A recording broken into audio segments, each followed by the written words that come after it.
Logo কি সেটা চিনি সবাই? What is logo?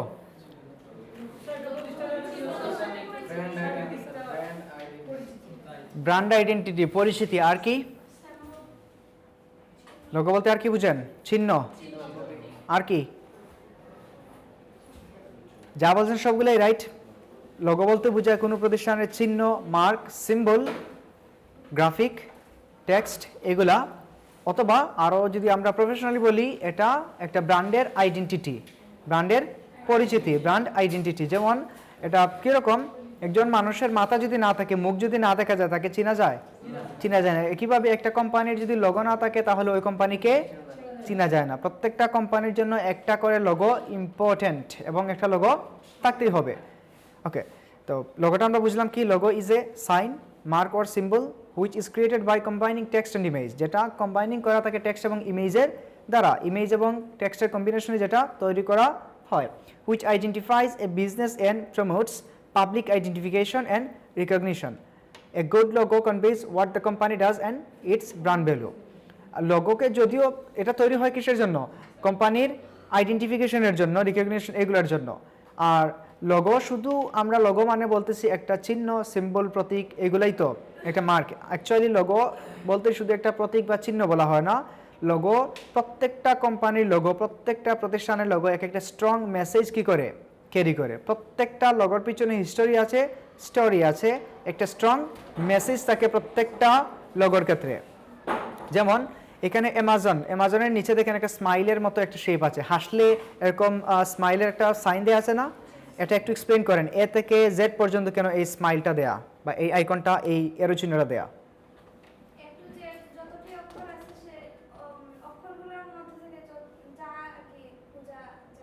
না স্যার, এগুলো অ্যামাজন লেমনটা প্রতিষ্ঠান এ টু জেড, যা এমন কোনো জিনিস নেই তারা অ্যাভেলেবল না, তারা সব অ্যাভেলেবল হ্যাঁ, available here, yes absolutely right.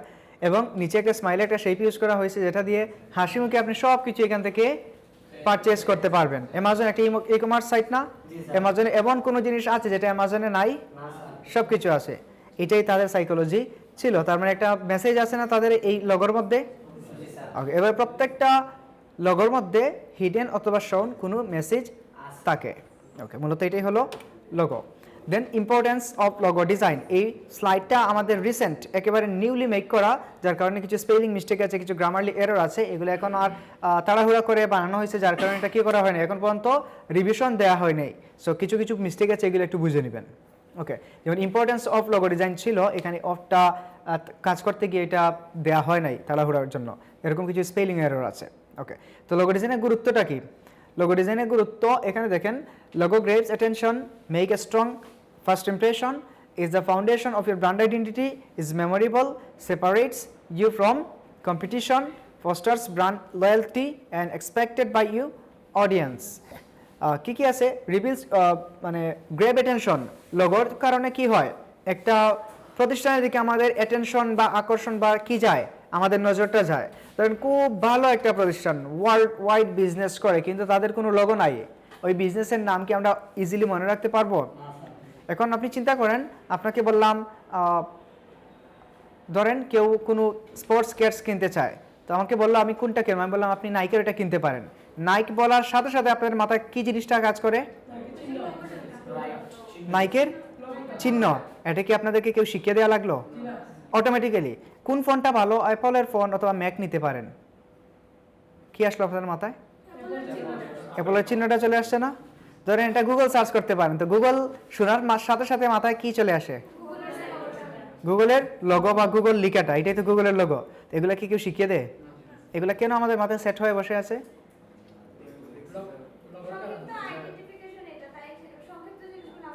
মাথায় সেট হয়ে থাকে। যেমন নাইক বললেই আমাদের মাথায় নাইকের উইংস ও রাইট চিহ্নটা চলে আসে, অ্যাপল বললে অ্যাপলের এটা, এরকম এটা অ্যাটেনশন নিয়ে গেল না আমাদের?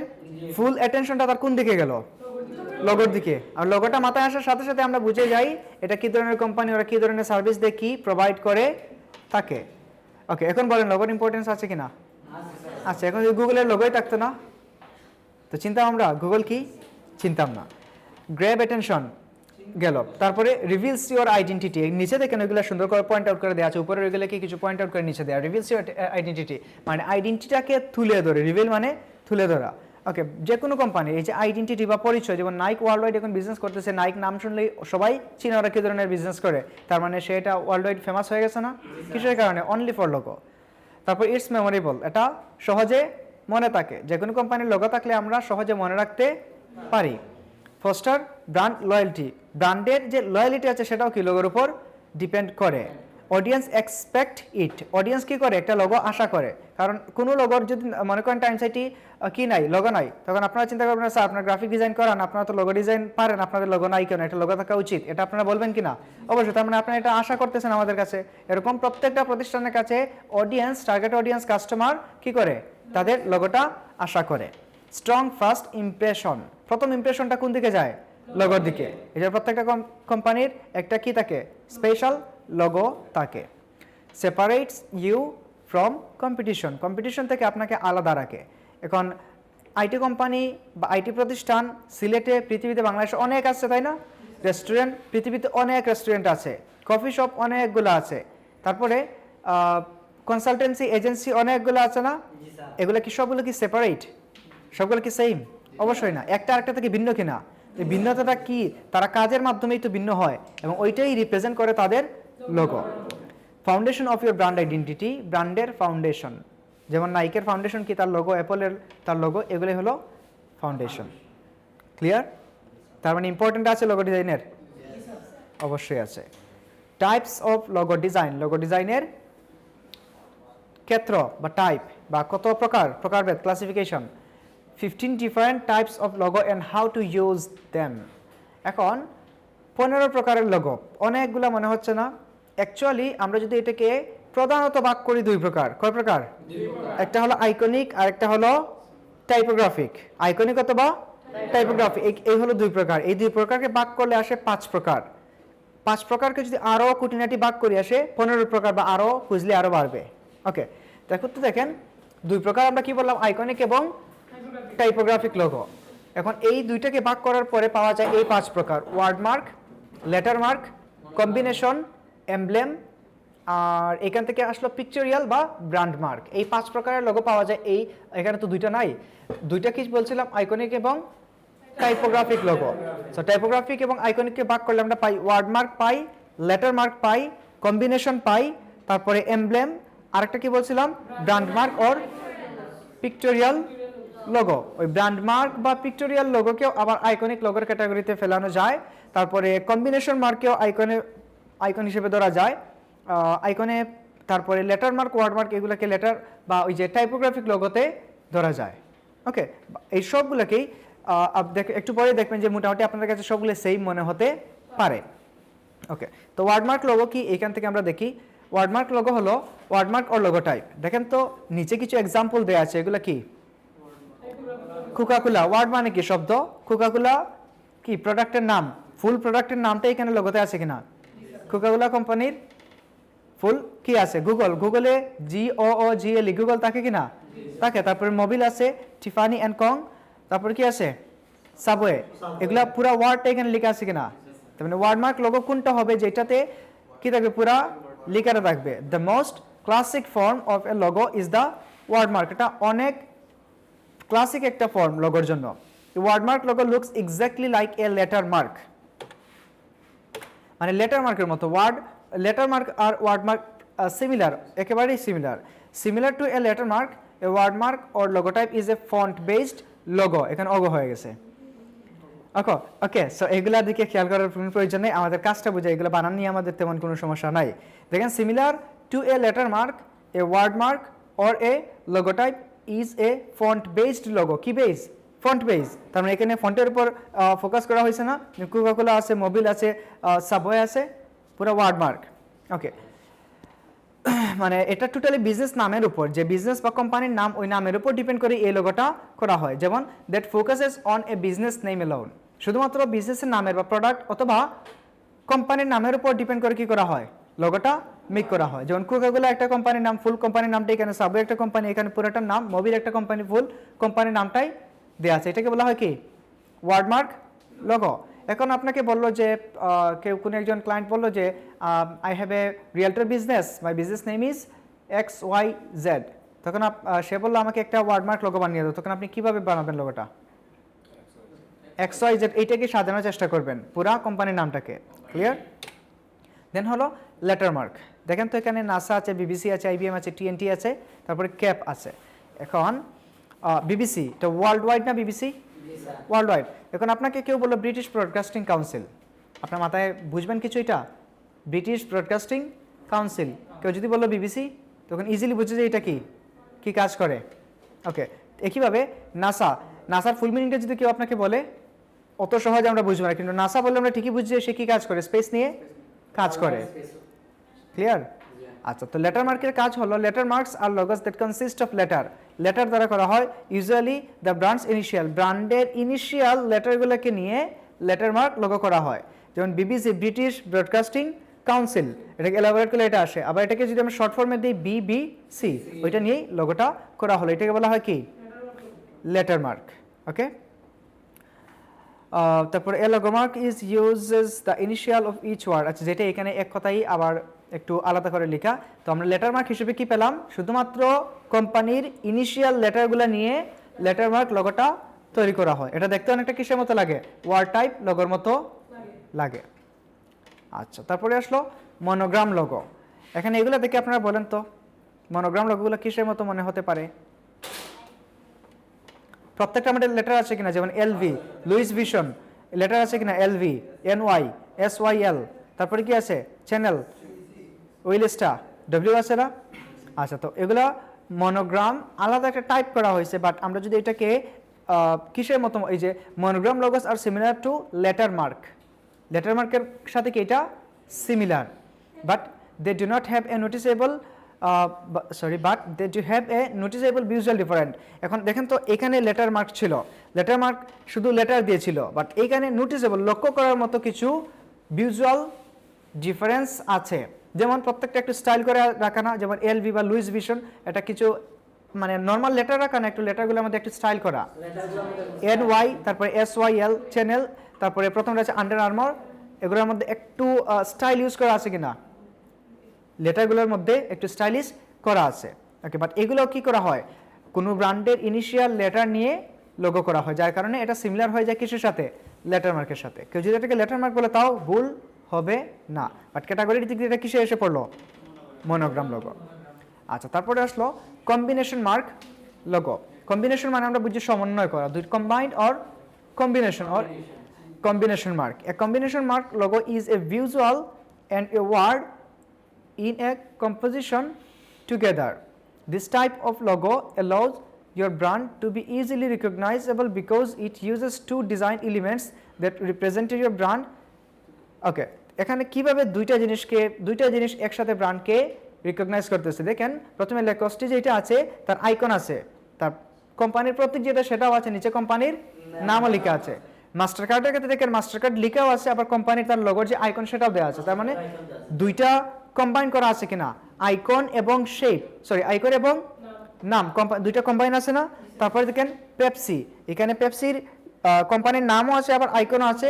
একইভাবে বার্গার কিং, বার্গারের নাম আছে, বার্গার কিং লেখা, কোম্পানির নাম, সাথে আবার বার্গারের একটা আইকন দিয়েও বোঝানো আছে। এই জন্য এটাকে বলা হয় কি? Combination mark. ক্লিয়ার? আচ্ছা, আপনারা অনেক সময় লোগোর মধ্যে ছোট করে লিখে দেখেন আর এবং TM লেখা দেখেন, এগুলোর মিনিং কি? আর ফর রেজিস্টার্ড আর TM ফর ট্রেডমার্ক। কি এস থাকে না? তো এস থাকে? আমি এখন মতো দেখি না, শুধুমাত্র TM এবং আর দেখলাম। আচ্ছা, ওইটা আমি দেখে নেব না আজকে। TM হলো ট্রেডমার্ক আর আর হলো রেজিস্টার্ড। ওকে, ম্যাক্সিমাম লোগোতে দেখবেন এই দুইটা লেখা থাকে, TM এবং আর লেখা থাকে।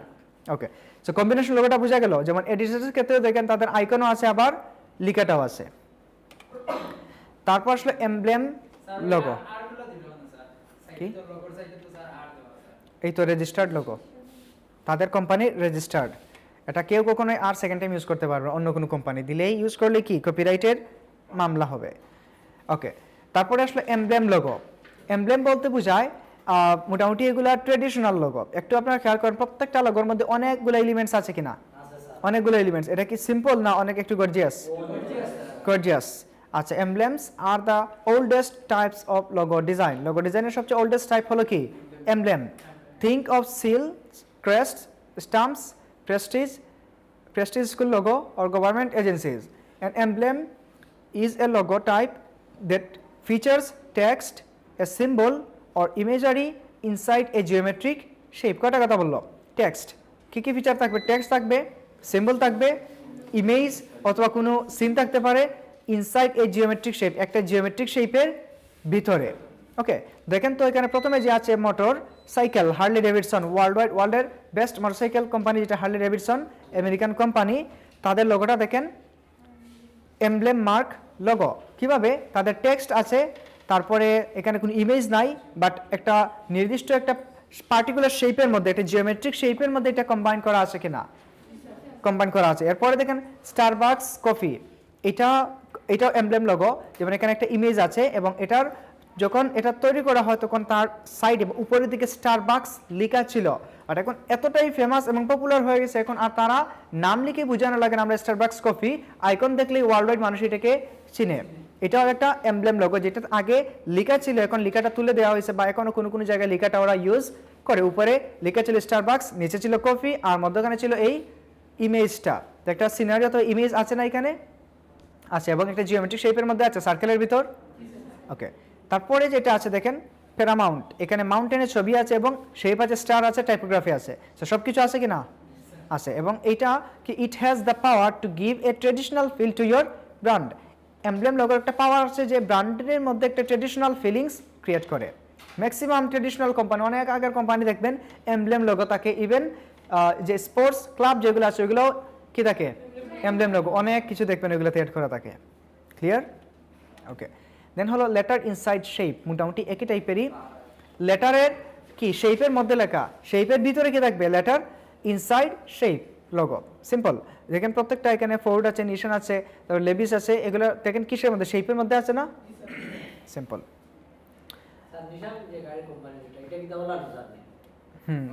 লোগোটা এরকম। চেঞ্জেস দেখছেন কোথাও? এন থাকে শুধু।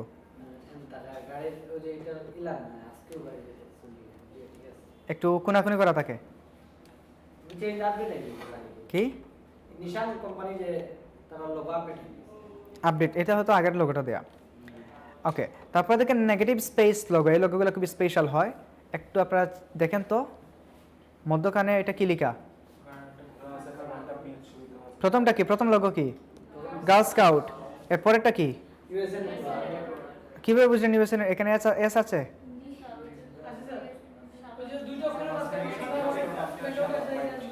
তারপরে লাইট বিয়ার, এখানে লাইট কোথায়?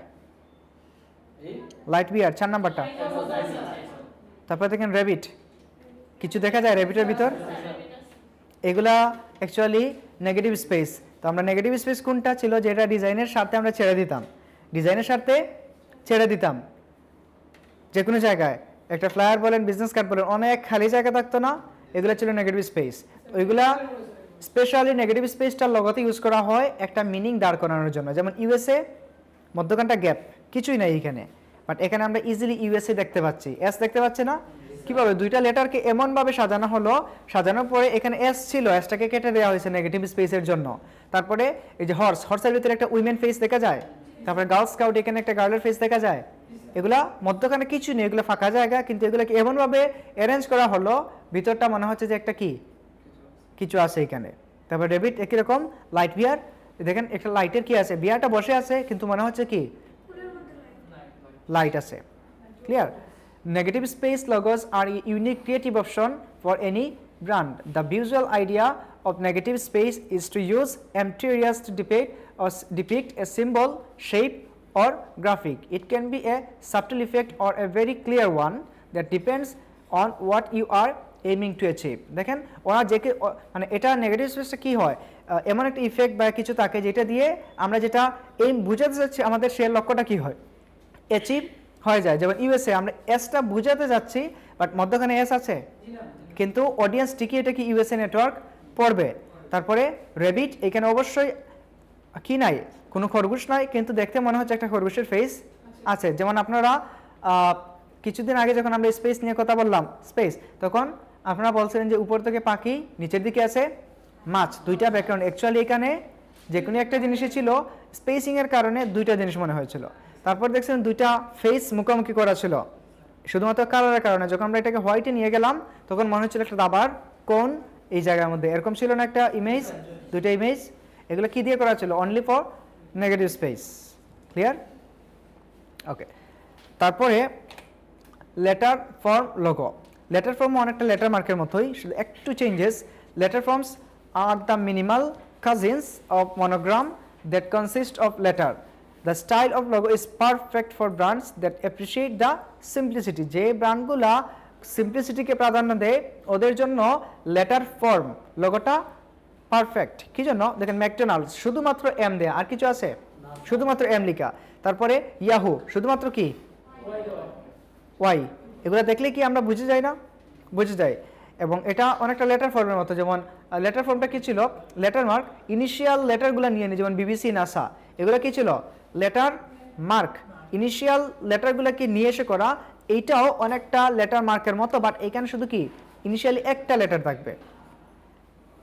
লেটার ফর্মের ক্ষেত্রে শুধু কি থাকবে? প্রথম লেটারটাই থাকবে, যেমন ম্যাকডোনাল্ডসের ক্ষেত্রে এম, ইয়াহুর ক্ষেত্রে ওয়াই। ক্লিয়ার? এবং এটা কারা করে? এটা যারা খুব বেশি সিম্পল জিনিস পছন্দ করে তারা তাদের ব্র্যান্ডের জন্য লেটার ফর্ম লোগোটা ইউজ করে। এইটা হ্যাঁ লেটার ফর্ম। এখানে যদি ইউনিভার লেখা আছে, কিন্তু অনেক সময় ইউনিলিভারের নিচে ইউনিলিভারটা লেখা থাকে না, শুধুমাত্র ইউটা থাকে। এবং ইউনিলিভার কোম্পানিটা কি ধরনের জানেন কেউ? ওদের কতটা প্রোডাক্ট আছে? কতটা প্রোডাক্ট আছে এটা জানেন? মানে কি ধরনের কোম্পানি? শুধু কি কসমেটিক্স? ওদের কি খাদ্যদ্রব্য পণ্য নাই? আছে স্যার। আছে।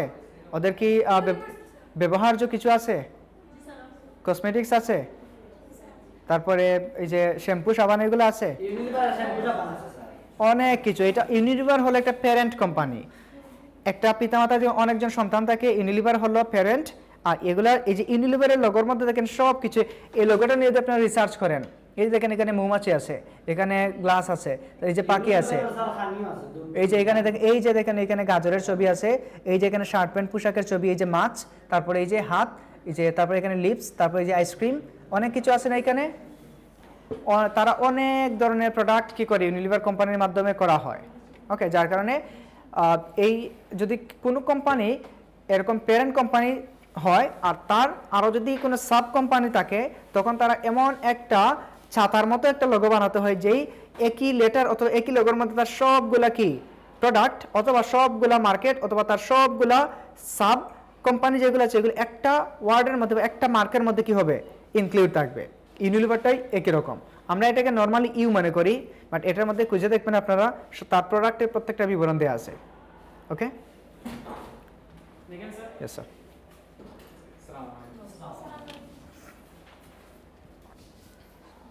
ভালো আছেন স্যার? লেটার ফর্মের বিষয়টা বোঝা গেল। ওকে, তারপরে যাই আমরা লেটার ফর্ম পরে কি আছে।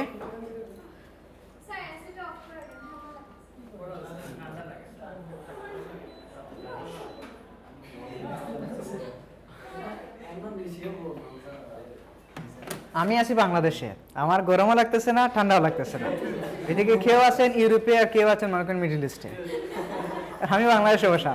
আমার খুব বেশি আপনারা বাড়া বললে বাড়াবো, কমান বললে কমাবো, আমার কোনো প্রবলেম নেই। প্রবলেম যারা ঠিক নিচে যারা আছে ওদের মনে করেন ইউরোপ, আর যারা দূরে আছে মনে করেন মিডল ইস্ট, আর সিলেট তো বেহেস্তে। ওকে, এরপরে যেটা আসলো Brandmark or pictorial logo. So pictorial বলতে আমরা পিকচারটাকে বুঝি। যেমন এখানে টুইটারের ক্ষেত্রে দেখে একটা পাখির ছবি আছে, অ্যাপলের ক্ষেত্রে দেখেন একটা অ্যাপলের ছবি আছে, ড্রাইভের ক্ষেত্রে দেখেন একটা ড্রাইভের তাদের যে ব্র্যান্ডের মার্ক যেটা ওইটা আছে। পরেরটা এটাই তো, এটা আমার জানা নাই, এটা কোন একটা অন্য কোন একটা কোম্পানির। কি বুঝি নাই? হ্যাঁ, কিসের উপর এটা এক্স্যাক্টলি তাদের স্টোরি না পড়লে বুঝে যাবে না। ড্রাইভ কি? এটা গুগলের একটা সার্ভিস না? গুগলের এখানে গুগলের কালারগুলো আছে, ওইটাকেই বেস করে এখানে একটা আইকন নিয়ে আসছে। মূলত গুগল একটা সার্ভিস কি সাব কোম্পানি হলো ড্রাইভ। ওকে, ওকে, এখন দেখেন ব্র্যান্ড মার্ক আর না, এটা আইডিয়া গুলো বললে হবে না। Brand mark or pictorial, a brand mark logo is a stand alone image or symbol. Brand মার্কটা কিসের উপর স্ট্যান্ড করতে পারে? ইমেজ অথবা সিম্বলের উপর। তারপরে this can be icons, illustrations or shape composition that are instantly recognisable as something specific. এটা হতে পারে কিসের সাথে? আইকন হতে পারে, ইলাস্ট্রেশন হতে পারে, অথবা শেপের কম্পোজিশনে হতে পারে। যেমন এই যে অ্যাপলের লোগোটা দেখেন শেপের মাধ্যমে না, অর্ধেক খাওয়া কেন সেটা এটা স্টোরি খুঁজে মনে করেন খেয়ে এটা খেয়ে রাখছে, অর্ধেক খেয়ে এটা আই হয়ে গেছে, আই বোঝানোর জন্য নিশ্চয়ই। এটা কি, এটা অনেক বড় হিস্ট্রি আছে। এবং এটা যখন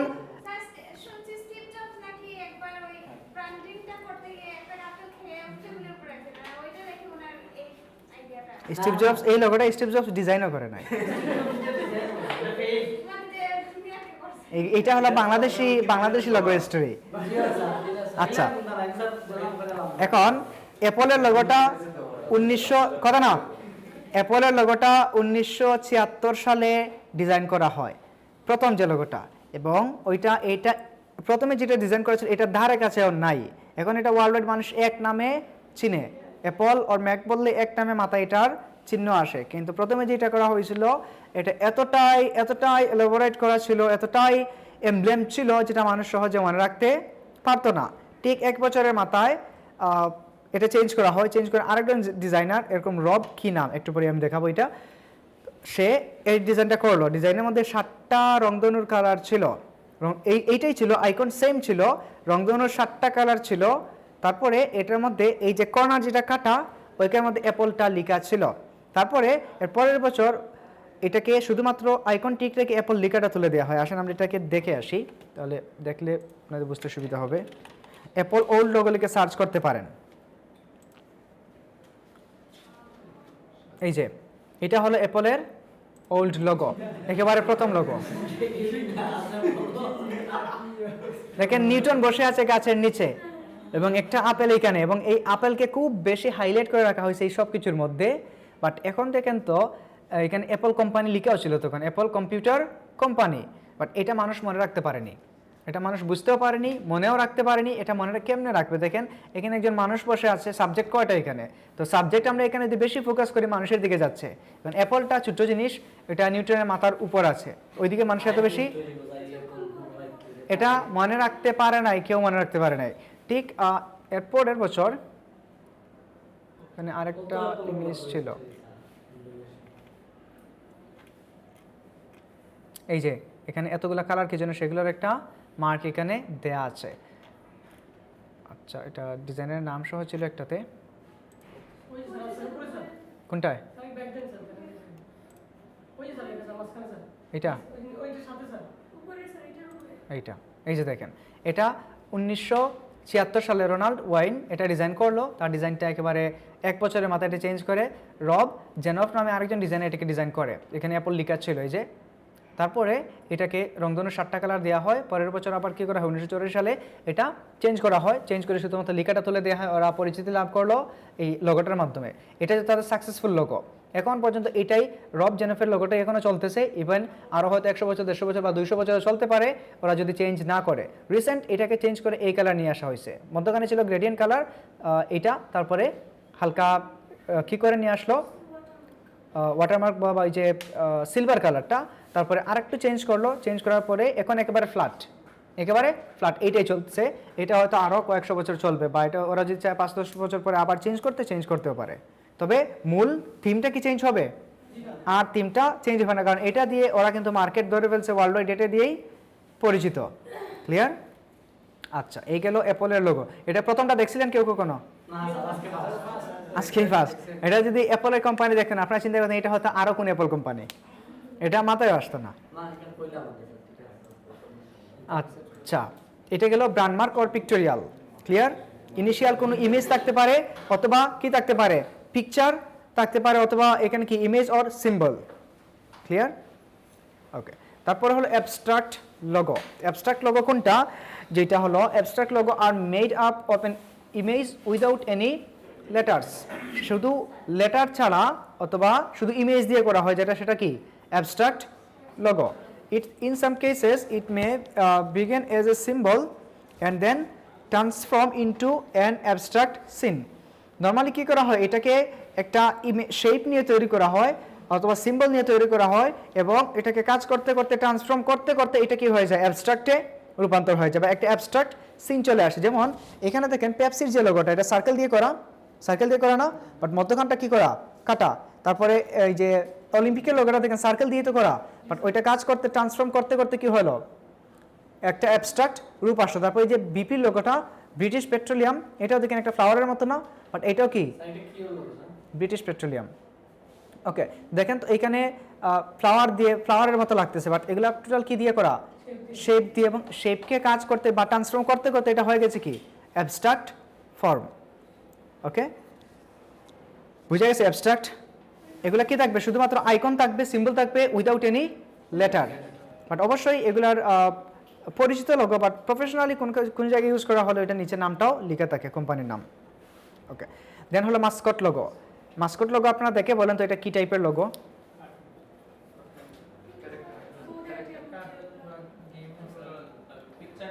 মূলত পিকচার থাকবে অথবা কোনো একটা ক্যারেক্টার ইলাস্ট্রেশন করা থাকবে। এখানে কেএফসি দেখেন, যার কোম্পানি তার ছবিটা দেওয়া আছে আর নিচে কেএফসিটা লেখা আছে। ওকে, মূলত এগুলো কি করা হয়, a mascot is an image of a character or person. একটা ক্যারেক্টার, কোন একটা চরিত্র অথবা কোনো একজন মানুষের কি থাকবে, ছবি থাকবে, that serves as a usual, এখানে হবে visual representation, VTNI, that serves a visual representation of your business। এটা একটা বিজনেসের ভিজুয়াল রিপ্রেজেন্টেশন করে কি দিয়ে, পারসন অথবা ক্যারেক্টার। এটা ইলাস্ট্রেশন টাইপ থাকবে স্পেশালি, যেখানে প্রত্যেকটা কিন্তু ইলাস্ট্রেশন টাইপ। আর এটা মূলত কি, এই যে this types of logos are often fun and friendly. এটা সবসময় কি হয়, মোটামুটি ফ্রেন্ডলি এবং ফান টাইপ এরকম কিছু হয়। এবং এই যে M&M লোগো, ওইটা কি, এটা ফান একটা ক্যারেক্টার না। তারপরে এই যে কার্টুনিস্ট টাইপ আছে অনেকগুলা, ফ্রেন্ডলি। প্রথমটা প্রিঙ্গলস দেখেন, এরপরে দেখেন মিস্টার ক্লিন, তারপরে কেএফসি। এগুলো আমাদের ক্যারেক্টার এবং ইমেজ আছে কি ইলাস্ট্রেশন করা। ওকে, তো এই টাইপের লোগোগুলা খুবই হাই প্রাইসে করা হয়, বাট এগুলা করা হালাল হবে না। এগুলা মাস্কট লোগো করা হারাম, বিকজ এখানে ক্যারেক্টার থাকে, মানুষের ছবি থাকে, প্রাণীর ছবি থাকে, আর এগুলো ইলাস্ট্রেশন করা রিলিজিয়াস ভিউ থেকে হারাম। ওকে, এখন যদি কেউ মনে করেন মাস্কট লোগো নিয়ে প্রফেশনাল হবেন, চিন্তা করেন ইনকামটা হালাল হবে না হারাম হবে। সো এই জন্য একটু চিন্তা করে আমাদেরকে কাজ করতে হবে। গ্রাফিকে অনেক টপিক আছে যেগুলো হারাম কিন্তু টাকা বেশি, আর টাকা বেশি দেখে যদি ওইদিকে আপনারা সুইচ করেন, এটা অবশ্যই কি হবে না, হালাল ইনকাম হবে না। সো এই জিনিসগুলো অবশ্যই মাথায় রেখে কাজ করা লাগবে। ক্লিয়ার? ডিজিটাল মার্কেটিংয়ে দেখবেন অনেকেই ধুমায়া মিউজিক প্রমোশন করে, ভিডিও প্রমোশন করে এবং অনেক অনেক ডলার ইনকাম করে। চিন্তা করেন এগুলো কি হালাল হবে? অবশ্যই না। মিউজিক হারাম না হালাল? সো এটাকে আপনি প্রমোশন করে আরও কয়েক লক্ষ মানুষকে শোনাচ্ছেন না, এটা কি হালাল হবে না হারাম হবে? হারাম হবে। প্রমোশন শিখেই আমরা এগুলো কাজ করতে লেগে যাই।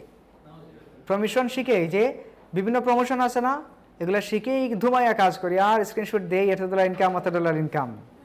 ওকে, বাট এটা আমাদেরকে কই নিয়ে যাচ্ছে? এটা তো এরকমও ছিল শেষে, মানে মানুষ হারাম এবং হালালের পার্থক্য বুঝবে না, হালালকে হারাম বানাবে, হারামকে হালাল মানে, যেটা এখন ঢালাওভাবে চলতেছে। হারাম ইনকাম করে আমরা অনেক প্রাউড ফিল করি, কিন্তু চিন্তাও করি না যে এটা কীভাবে কোন দিকে যাচ্ছে বা কোন দিকে নিয়ে যাচ্ছে। তো এই জিনিসগুলো সম্পর্কে খুবই সেন্সিটিভ বিষয়গুলো বুঝে কাজ করতে হবে। তারপর আসলে ডায়নামিক লোগো। ডায়নামিক মানে কি? ডায়নামিক। স্ট্যাটিক মানে কি? স্ট্যাটিক স্থির, আর ডায়নামিক মানে গতিশীল, চলমান যেটা। সো ডায়নামিক লোগো বলতে বোঝায়, a dynamic logo is the one that has the ability to change its shape, color and wording। এটা তার কি রাখে, ডায়নামিক লোগোটা হলো তার কালার, তার শেপ, তার লেখা বা ওয়ার্ডিং, তার টেক্সট, এগুলা চেঞ্জ করার ক্ষমতা রাখে। এখন ধরেন অ্যাপল যে লোগো দিয়ে পপুলার হলো, এখন সে চাইলেই তার লোগোটাকে চেঞ্জ করতে পারবে না, কারণ এটা দিয়ে এখন ওয়ার্ল্ড ওয়াইড সে কি হয়ে গেছে, পরিচিতি। এখন যদি সে এই লোগোটাকে চেঞ্জ করে, পুরা পৃথিবী থেকে তার আরো কয়েকশো কোটি বিলিয়ন ট্রিলিয়ন মার্কিন ডলার খরচ করে আস্তে ওয়ার্ল্ড থেকে তার এক্সিস্টিং লোগোটাকে সরিয়ে নতুন লোগোটাকে প্লেস করতে হবে। ক্লিয়ার? এটা এত সহজ না। ডায়নামিক লোগো যেটা, এটা আমি জাস্ট এখান থেকে ফেডেক্সটা দেখেন, এখানে আছেন FedEx ground colour change, FedEx express colour change, FedEx offline office colour change, FedEx freight colour change. এটা হলো একটা ডায়নামিক লোগো। সে যে কোনো সময় তার একটা নতুন একটা বিজনেস নিয়ে আসলো, কোম্পানির সাথে ওইটা অনুযায়ী লোগোর কালারটা চেঞ্জ করতে পারে, লোগোর নিচের যে ট্যাগ লাইন অথবা টেক্সট ওর ওয়ার্ডিং যাই থাকুক না কেন সেটাকে চেঞ্জ করার ক্ষমতা রাখে। মূল জিনিসটাকে জায়গায় রেখে কিছুটা পরিবর্তন হবে, এটাই হলো ডায়নামিক।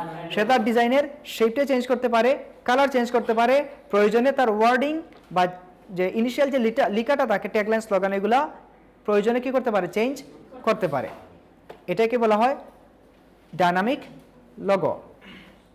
ওকে, তারপরেটা দেখেন 3D লোগো। 3D মানে যেগুলোতে 3 ডাইমেনশনাল বোঝায়, মনে হয় যেন কোনো একটা রিয়েলিস্টিক লাইভ কোনো জিনিস বা 3 দিক থেকে সেম মনে হচ্ছে বা 3 ডাইমেনশনাল, এটাকে বলা হয় 3D লোগো। যেমন এখানে দেখেন একেবারে শেষেটা অক্সফোর্ড, এর প্রথমটা দেখেন কি আছে, ফায়ারফক্স, এনআরএফ, এই যে 3 নম্বরটা দেখেন অনেকটা লাইভ মনে হচ্ছে না, লাইভ। এটা হলো কি ডায়নামিক লোগো, যেটার বিভিন্ন কর্নার বা লেন্থটা দেখা যায়। তারপরে আসলাম স্লাইম লোগো। স্লাইম লোগো একটু চিন্তা করেন তো, এটা কোন ক্যাটাগরিতে ফালানো যায়? মাস্কটে পড়ে, এটা মাস্কটে পড়ে। ঘুরে ফিরে দেখা যায় ওই যে 5 প্রকারের মধ্যে এগুলো পড়ে। তারপর আরও ক্যাটাগরাইজ করা ইজিলি বোঝানোর জন্য। স্লাইম কি? স্লাইম লোগোস আর a new age trending types of image based logo. New age মানে বর্তমানে যে ট্রেন্ডিং টাইপের যে লোগোগুলো আছে এবং ইমেজ বেস থাকবে এগুলোর মধ্যে। এগুলো কি থাকবে? ইমেজ থাকবে। These logos are creative and have slime-inspired image elements in them with cartoonist context. একটা কি থাকবে? Cartoonist contact. দেখেন এখানে বানানা যেটা আছে চিকেন, এটা যদিও মাস্কট এগুলা, একটা কার্টুন টাইপ কোনো কিছু আছে কিনা? আছে। তারপরে দেখেন ফান কফি, স্নোপ, তারপরে কি আছে? Sugar slime. ওকে, এগুলো তো দেখলে তো এক্সাম্পল দেখলে তো বোঝা যায়। যদি ইন ফিউচারে কেউ বলে তার এই টাইপের লোগো লাগবে, বানিয়ে দিতে পারবেন। অ্যাটলিস্ট আমরা বুঝতে পারবো, কাজ করি আর না করি ক্যাটাগরিতে বুঝতে পারো কোন ক্যাটাগরিতে পড়লো। ক্লিয়ার? ওকে, লোগো ডিজাইনে কাজের অভাব নাই, অসংখ্য কাজ আছে লোগো ডিজাইনে। তারপরে আসলো অ্যানিমেটেড লোগো। অ্যানিমেটেডটা কি? অ্যানিমেশন চিনি, আসা যাওয়া করে যে বিভিন্ন জিনিস বিভিন্ন দিক থেকে, না একই জাতের না। এখানে জাস্ট এক্সাম্পল হিসেবে এগুলা নিয়ে আসা হলো। বাট অ্যানিমেশন উপরে লিখে কি আছে? Any type of logo can be animated. যে কোনো ধরনের লোগো, স্লাইম হতে পারে, ওয়ার্ডমার্ক হতে পারে, লেটারমার্ক হতে পারে, কম্বাইন হতে পারে, কম্বাইনিং হতে পারে, এমব্লেম হতে পারে, লেটার ফর্ম হতে পারে, যে কোনো কিছু, মাস্কট হতে পারে, যে কোনো লোগো অ্যানিমেটেড হতে পারে যদি এটার উপর অ্যানিমেশন অ্যাপ্লাই করা থাকে। জাস্ট ফর এক্সাম্পল আপনারা ইউটিউবে ভিডিও দেখেন, নাটক মুভি দেখে না তো, কোনো একটা ভিডিও শুরু হওয়ার আগে কি হয়, কোম্পানির নাম বা যে চ্যানেল আছে চ্যানেলের নামটা অনেক নাইসলি প্রেজেন্ট করা থাকে না, ডান থেকে আসে বাম থেকে আসে, অনেক ইফেক্ট দিয়ে আসে, লোগোটা তো আসে। এটার মধ্যে অ্যানিমেশন কি? হ্যাঁ, পাওয়ার পয়েন্টে করলাম, তো এইটাই হলো অ্যানিমেশন। এখন যে কোনো লোগোর উপর আমি মনে করেন জাস্ট লিখলাম টাইমস আইটি, এটার মধ্যে কোনো অ্যানিমেশন আছে? নাই। এটাকে টাইমস আইটি ভিডিওতে অ্যাপ্লাই করে দেখলাম টাইমস আইটিটা খুব অনেক শাউট করে আসতেছে, অনেক ডার্ক থেকে লাইট হয়ে আসছে, এটা অ্যানিমেশন। সো যে কোনো ধরনের লোগো কি হতে পারে? অ্যানিমেশন হতে পারে। নো ম্যাটার দ্য স্টাইল কোনো ম্যাটার না। Use an animation version of your logo for video intros and outros. ভিডিওকে ইন্ট্রোডাকশন বা পরিচিতি করার জন্য অন ইউটিউবের ক্ষেত্রে at the end of your TikTok clips. টিকটকের ক্লিপের পরে দেখবেন যে কি থাকে, টিকটক লিখাটা দেখে না, আসে তো? টিকটক লিখে আসে কি না? আসে। অনেকে টিকটক করেন, এটা আরও আমার থেকে ভালো বলতে পারবেন। হতে পারে কোয়েশন আসতে পারে, স্যার আপনি জানলেন কীভাবে, আপনি যদি নাই করেন? কি কে আছেন টিকটক? কে? জাহাঙ্গীর টিকটক করেন? সমস্যা নাই। আচ্ছা, ওই যে আচ্ছা যাই হোক, এখন ধরেন আমাদের ভালো লাগতেছে না, কখন আপনি এসে আমাদেরকে টিকটক করে একটু মজা দিতে পারবেন। সমস্যা, এটা জানা থাকলে ভালো। আপনারা কেউ করেন না? কেউ করেন না? কেউ করেন না? এটা তো আমি বিশ্বাস করতে পারলাম, আমি বিশ্বাস করি না। কেউ করেন না? না, এটা মেনে নিতে পারলাম না। ভালো করে খুঁজলে সবাই টিকটক করে।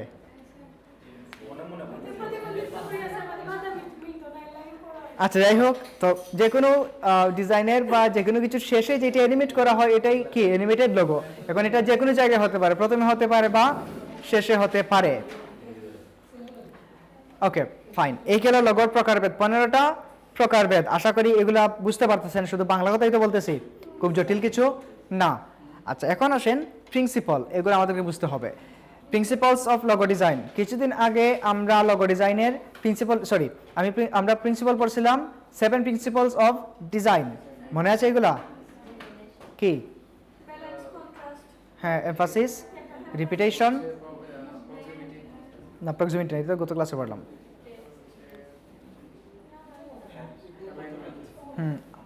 এগুলা এগুলা প্রিন্সিপাল না, এগুলা তো অ্যারেঞ্জমেন্টের মধ্যে পড়ে। আচ্ছা যাই হোক, 7টা প্রিন্সিপাল ছিল। এখন আরও লগোর ক্ষেত্রে আসলো আরও কয়টা প্রিন্সিপাল, আর অনেকগুলো প্রিন্সিপাল এখানে আছে। এখন ওই ডিজাইনের 7টা প্রিন্সিপাল যদি কেউ ভালো করে না করতে পারেন, লগো ডিজাইনে এসে অনেকটা ঝামেলায় পড়বেন। সো ডিজাইনের ক্ষেত্রে, লগো ডিজাইনের ক্ষেত্রে এই প্রিন্সিপালসগুলোও লাগবে। আবার আমাদের যে মেইন গ্রাফিক ডিজাইন করার জন্য যে প্রিন্সিপালস বা নীতিমালাগুলো প্রয়োজন, ওইগুলোও মোস্ট ইম্পর্টেন্ট এবং ইম্পর্টেন্ট। কারণ কি, ডিজাইনের রুলস, রেগুলেশন, প্রিন্সিপাল এগুলো যদি আমাদের না জানা থাকে, সেক্ষেত্রে ডিজাইন করতে গিয়ে দেখা যাবে আমাদের কি মিস্টেক হচ্ছে। ডিজাইন একটা করে ফেলবো কিন্তু এখানে অসংখ্য ভুল থাকবে। একইভাবে একটা লোগোকে স্ট্যান্ড আউট করতে হলে, সাস্টেইনেবল ডেভেলপমেন্টের মতো এটাকে স্ট্রং করতে হলে আমাদের লোগো ডিজাইনের কি করা লাগবে, এই যে প্রিন্সিপালগুলোও মনে রেখে, মাথায় রেখে, বুঝে অ্যাপ্লাই করতে হবে লোগোর উপর। তো কী কী আছে এখানে দেখেন, know more about your customer, know more about your অডিয়েন্সকে ভালোভাবে জানা। এগুলো একটু পরে ডিটেলস আসতে আমি এখানে যদি দেখে বলতে চাই দেখে বলতে পারবো, বা এখান থেকে আমি একটা একটা করে বলি, পরে ডিটেলসে বলতেছি। কম্পেয়ার ইউর কম্পিটিটরস লোগো, কম্পিটিটরের লোগোর সাথে এটাকে কি করা, কম্পেয়ার করা। ডু সাম গ্রাউন্ড ওয়ার্ক বলতে এখানে গ্রাউন্ড ওয়ার্ক বলতে স্কেচ করার কথা বোঝানো হয়েছে। স্কেচ ছাড়া কখনোই একটা লোগো ডিজাইন পারফেকশনে নিয়ে যাওয়া সম্ভব না। Pick a suitable design style, আমার লোগোটা কী ধরনের ডিজাইন করবো, 15 প্রকার থেকে কোন ধরনের স্টাইলে করবো সেটা পিক করা বা চুজ করা। Create a black and white logo first, প্রথমে লোগোটাকে কালারাইজ না করে ব্ল্যাকে এবং হোয়াইটে কী করা, আপাতত একটা ইনিশিয়াল আইডিয়া ডিজাইন করা।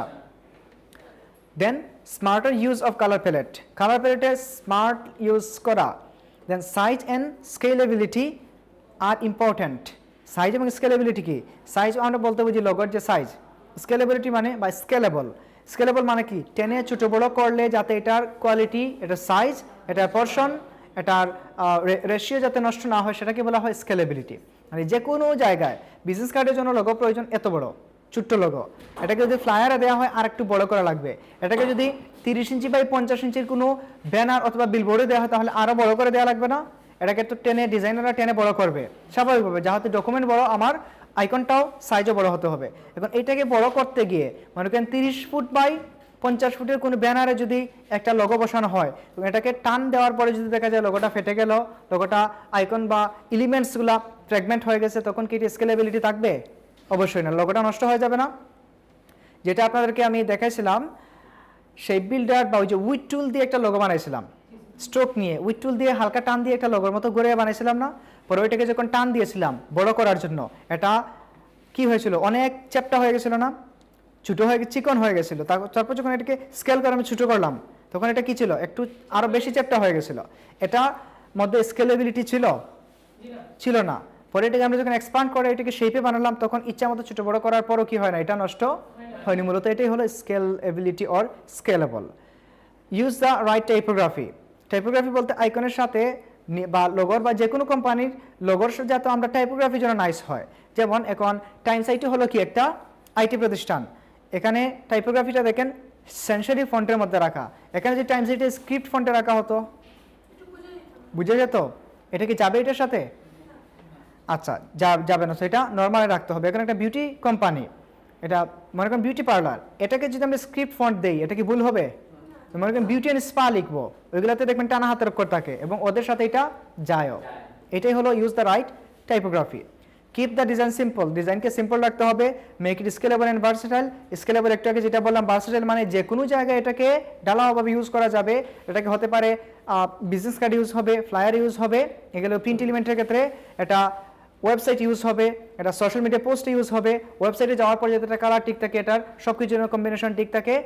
লোগোকে যদি আমরা কোনো উডেন কাঠের উপর যদি খুদাই করে লিখতে চাই, এটা যেন পারফেক্টলি হয়। এটাকে যদি আমরা কোনো পলিথিন ব্যাগের উপর রাখতে চাই, তাও যেন পারফেক্টলি বসে। এটাকে যদি কোনো পাটের ব্যাগের উপর রাখতে চাই, তাও যেন বসে। কোনো শপিং ব্যাগের উপর যদি করতে চাই, তাও যেন বসে। এটা যদি কোনো অ্যালুমিনিয়াম ফয়েলের উপর অ্যাপ্লাই করি, তাও যেন বসে। এটাকে যদি আমরা রোড প্রিন্ট করি, তাও যেন ঠিকমতো এটা অ্যাপ্লিকেশন হয়। এটাকে বলা হয় ভার্সেটাইল, মানে এনি কাইন্ড অফ প্লেস, যে কোনো জায়গায় কী হতে পারে, এটা বসতে পারে। ক্লিয়ার? মেক ইট মেমোরেবল ডিজাইনটাকে অবশ্যই মেমোরেবল রাখতে হবে। কী জন্য? কারণ অ্যাপলের যে লোগোটা প্রথম ছিল, এটাকে মানুষ মনে রাখতে পারতো? কী জন্য পারতো না?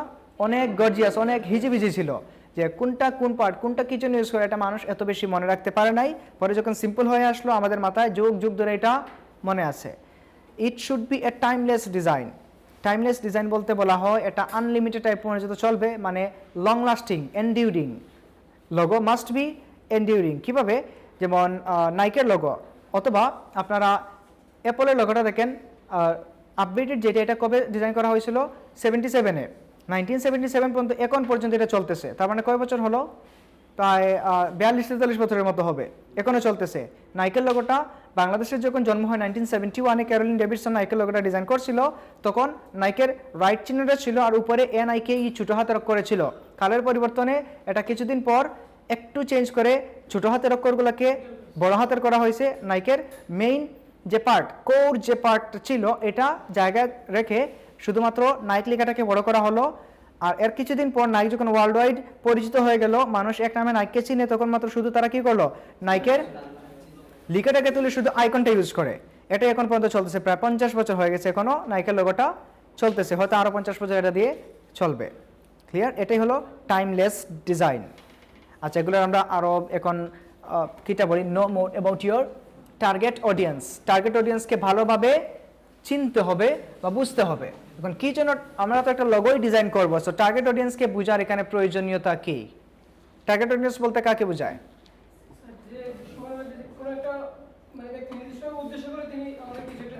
হ্যাঁ, না এটাও না।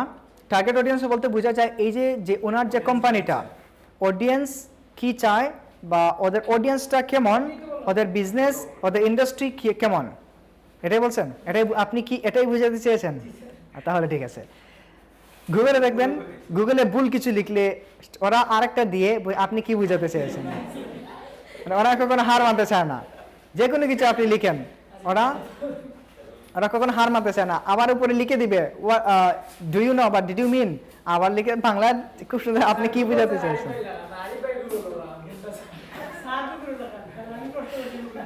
আচ্ছা, এখন টার্গেট অডিয়েন্স বলতে বোঝায় যে আমরা মনে করেন রেস্টুরেন্ট, আমি লাইভ এক্সাম্পল দিই, রেস্টুরেন্ট আমাদের প্রয়োজন আছে না?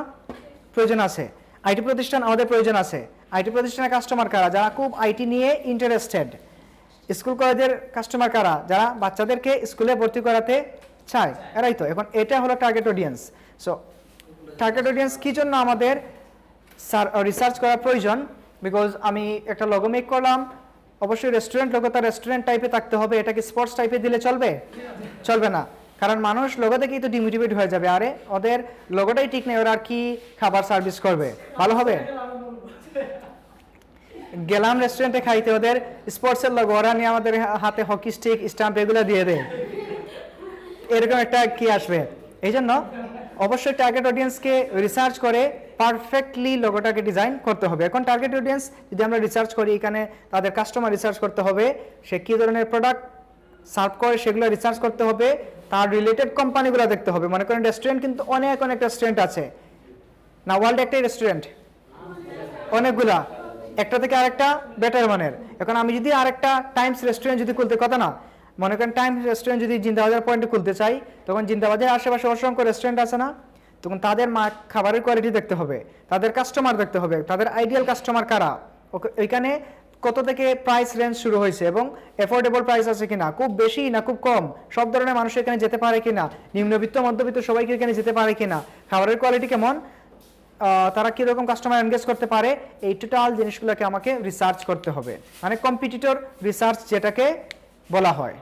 ওকে, আচ্ছা, বুঝা গেছে target audience, competitor research. Okay, then compare your competitors logo. দেখেন 4টা লোগো আছে, যেমন কেরিয়ার, ফোর্ড, দুইটা সেম, আবার আছে বেন্টলে, মিনি, দুইটাই কি সেম? দুইটা কি সেম? অনেক চেঞ্জ আছে, বাট দেখার দিক থেকে মনে হচ্ছে যে একই রকম। বাট ফোর্ডের ক্ষেত্রে দেখেন এখানে টাইপোগ্রাফি চেঞ্জ, আবার ফোর্ডের শেপটাও চেঞ্জ, শেপের মধ্যে গ্রেডিয়েন্ট আছে। আর কেরিয়ারের ক্ষেত্রে দেখেন সলিড কালার, আবার বেন্টলের ক্ষেত্রে দেখেন উইংস আছে, মিনির ক্ষেত্রে উইংস আছে, বাট বেন্টলের যে উইংসটা এটা হলো কি রিয়েলিস্টিক, আর মিনির ক্ষেত্রে যেটা এটা কি শেপ দিয়ে অনেকটা অ্যাবস্ট্রাক্ট। বাট এখন কি বোঝা গেছে? ওকে, এটা হলো কি কম্পেয়ার করা। এখন কম্পেয়ার করে আমি বেন্টলের মতো হুবহু এটা বানিয়ে দেব? কম্পেয়ার করতে হবে। আমি অনেকে কম্পেয়ার যদি না করি আর যদি মিলে যায় তাহলে তো আমার লোগোটা সার্থক তো থাকবে না, এই জন্য এটাকে কম্পেয়ার করতে হবে। কম্পেয়ার কার সাথে করতে হবে? আমি রেস্টুরেন্ট কোম্পানি খুলবো, আমি কম্পেয়ার করবো কি স্পোর্টসের সাথে? আমাকে আরেকটা রেস্টুরেন্টের সাথেই কম্পেয়ার করতে হবে। কম্পেয়ার করে দেখতে হবে ওদের লোগোটা কি, আমার লোগোটা কি ওদের মতো মিলে যাচ্ছে কিনা, ওদের থেকে আলাদা ভিন্ন লোগো আমাকে বানিয়ে দিতে হবে। ওকে, ক্যাটাগরি সেম দেখেন, সমস্যা নাই। মনে করেন এখানে কি অ্যাবস্ট্রাক্ট আছে, বা এটা যদি ওই যে বেন্টলে যেটা এটা কি লিখা আছে, তারপর শেপ টেপ আছে, এমব্লেম বলতে পারি আমরা, এমব্লেম। এখন মিনিটাও কি এমব্লেম ক্যাটাগরিতে পড়ছে, বাট দুইটা সেম না, এটাতে সমস্যা নাই। বাট আপনি ডিরেক্টলি যদি সেইখানে পুরো এটা বানিয়ে শুধু এখানে মিনি লিখে দিত, তখন এটা কি কপিরাইটেড হয়ে যেত। বুঝা গেছে? Do some ground work. Ground work বলতে ফিল্ড ওয়ার্ক বা স্কেচের কথা বলা হয়েছে, যে স্কেচটা না করলে আমাদের লোগোর কি পারফেক্ট বা কম্বিনেশন আমরা যেতে পারবো, এটা কনসেপ্ট কি আমরা মেক করতে পারবো? অবশ্যই। এই জন্য আমাদেরকে স্কেচ করতে হবে। Make a few preliminary sketches of different logo ideas. Different logo ideas আমাদেরকে একটা প্রিলিমিনারি কি করা লাগবে? স্কেচ করা লাগবে। এখন স্কেচ আমরা কিসের উপর ডিপেন্ড করে করব? Creative brief. ডিজাইনারের জন্য একটা ব্রিফ থাকে, ক্লায়েন্টরা ডিজাইনারদেরকে ব্রিফ দিয়ে দেয়। ব্রিফ ছাড়া কোনো লোগো ডিজাইন হয় না। যে কোনো ডিজাইন, বিজনেস কার্ড থেকে শুরু করে যত ধরনের ডিজাইন আছে ওয়ার্ল্ডে, প্রত্যেকটা ডিজাইনের জন্য কি হয়? একটা ব্রিফের প্রয়োজন হয়। আমি যদি চাই এই রুমটাকে ইন্টেরিয়র করব, অনেক নাইসলি ইন্টেরিয়র করবো, একজন ইন্টেরিয়র ডিজাইনারকে ইনভাইট করে বলবো যে আমার এইভাবে এইভাবে এইভাবে একটা ডেসক্রিপশন দিয়ে বুঝিয়ে দেবো, পরে আমার ডেসক্রিপশনের উপর ডিপেন্ড করে তো ইন্টেরিয়রে কাজ করবে না? ওকে, এটাই হলো প্রথমে স্কেচ করা হলো লোগো ডিজাইনের 4 নাম্বার স্টেপ। কয় নাম্বার স্টেপ? 4 নাম্বার। প্রথম স্টেপ হলো ব্রিফ পড়া। কি পড়া? ব্রিফ পড়তে হবে, খুব ভালো করে ব্রিফটা জানতে হবে, বুঝতে হবে। ব্রিফ থেকে আমাকে কিছু জিনিস রিসার্চ করতে হবে। রিসার্চ কি নিয়ে করব? ওই যে কম্পিটিটর রিসার্চ করতে হবে, তার রিলেটিভ আরও কম্পেয়ার বা তার যে রিলেটিভ যে শপগুলো আছে বা রিলেটিভ যে ব্র্যান্ডগুলো আছে, কোম্পানিগুলো, ইন্ডাস্ট্রিগুলো আছে, ওদের সাথে আমাকে কম্পেয়ার করতে হবে, তাদের কাস্টমার রিসার্চ করতে হবে, তাদের ব্র্যান্ড ভ্যালুটা রিসার্চ করতে হবে, তাদের লোগোটা, মানে প্রত্যেকটা জিনিস রিসার্চ করতে হবে। রিসার্চ এইটাতেই, তারপরে রিসার্চ করার পর কিছু কিছু আমরা নোট নেই, যে এটা এটা এটা এটা বিভিন্ন জিনিস নেই, এটাকে বলা হয় রেফারেন্স। তারপরে 4 নম্বর স্টেপ হলো স্কেচ করা। ওকে, স্কেচটা অনেকের কাছে কঠিন মনে হয়, বাট আশা করি এত কঠিন কিছু না, কারণ এটা আপনারা মিলিয়ে নিতে পারেন। আমার ক্ষেত্রে যেটা হয়, যে কোনো কিছুর ক্ষেত্রে যখন আপনি ডিজাইনের ক্ষেত্রে স্পেশালি রিসার্চ করবেন, রিসার্চের সময় আপনার মাথায় কিন্তু একটা ইনিশিয়াল আইডিয়া চলে আসে, যে আমি এটা যখন শুরু করবো এই দিয়ে স্কেচটা শুরু করবো, আমার লোগোটা এরকম রাখলে কীরকম হয়, মাথার মধ্যে দেখবেন এটা চলে আসে। তখন কষ্ট করে যদি প্রথম একটা কি তৈরি করা হয়, একটা আইডিয়া তৈরি করা হয়, পরবর্তীতে দেখবেন ওই একটা আইকন থেকে মডিফাই করতে করতে করতে করতে আপনি নাইস একটা স্কেচ তৈরি করে ফেলবেন। যেমন এখানে দেখেন, প্রথমে এরকম একটা লাইট বাল্ব, এটা থেকে আরেকটু মডিফাই করে সে এটা নিয়ে আসলো, এটা থেকে আরেকটু মডিফাই করে এইটা, একেবারে শেষ পর্যন্ত সে এইটা রাখলো। দেখেন তো ধীরে ধীরে আপডেট হচ্ছে না, ডেভেলপ হচ্ছে ধীরে ধীরে। এই যে দেখেন ফায়ারফক্সের লোগো, এটা ছিল ফায়ারফক্সের, তারপরে এটা থেকে এইটা, এটা থেকে আসলো এইটা, তারপরে এই যে দেখেন, বুঝা গেল আইডিয়াগুলো কীভাবে ডেভেলপ হয়। মূলত স্কেচ প্রথম একটা দুইটাতেই যে আমরা ফাইনাল রেজাল্ট পেয়ে যাবো সেটা না। প্রথমে একটা স্কেচ করেন নর্মাল, তারপরে ওইটাকে আরেকটু গর্জিয়াস করার চেষ্টা করেন, তারপরে আরেকটু চেঞ্জেস আনতে আনতে 7, 8টা 10টা যখন স্কেচ করবেন, অবশ্যই এখান থেকে একটা আপনার কাছে ফাইনাল হয়ে যাবে। আচ্ছা, এটাই হলো স্কেচের কাজ। Pick a suitable design style. এখন স্কেচ করলাম, স্কেচ করার পরে কি করা লাগবে? আমাকে লোগোটা ডিজাইন করতে হবে।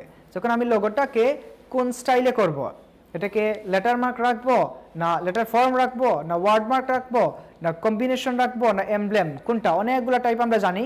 তখন এটাকে রিসার্চের মধ্যে ধরেন আমি যদি একটা আইটি কোম্পানি নিয়ে রিসার্চ করি, জাস্ট ধরেন অ্যাসোস লিখা, ASUS Asus, Lenovo, LENOVO Lenovo লিখা, HP, ডেল, LG, স্যামসাং, তারপরে এগুলা যতগুলা ইলেকট্রনিক কোম্পানি আছে ওদের লোগোগুলো কীরকম?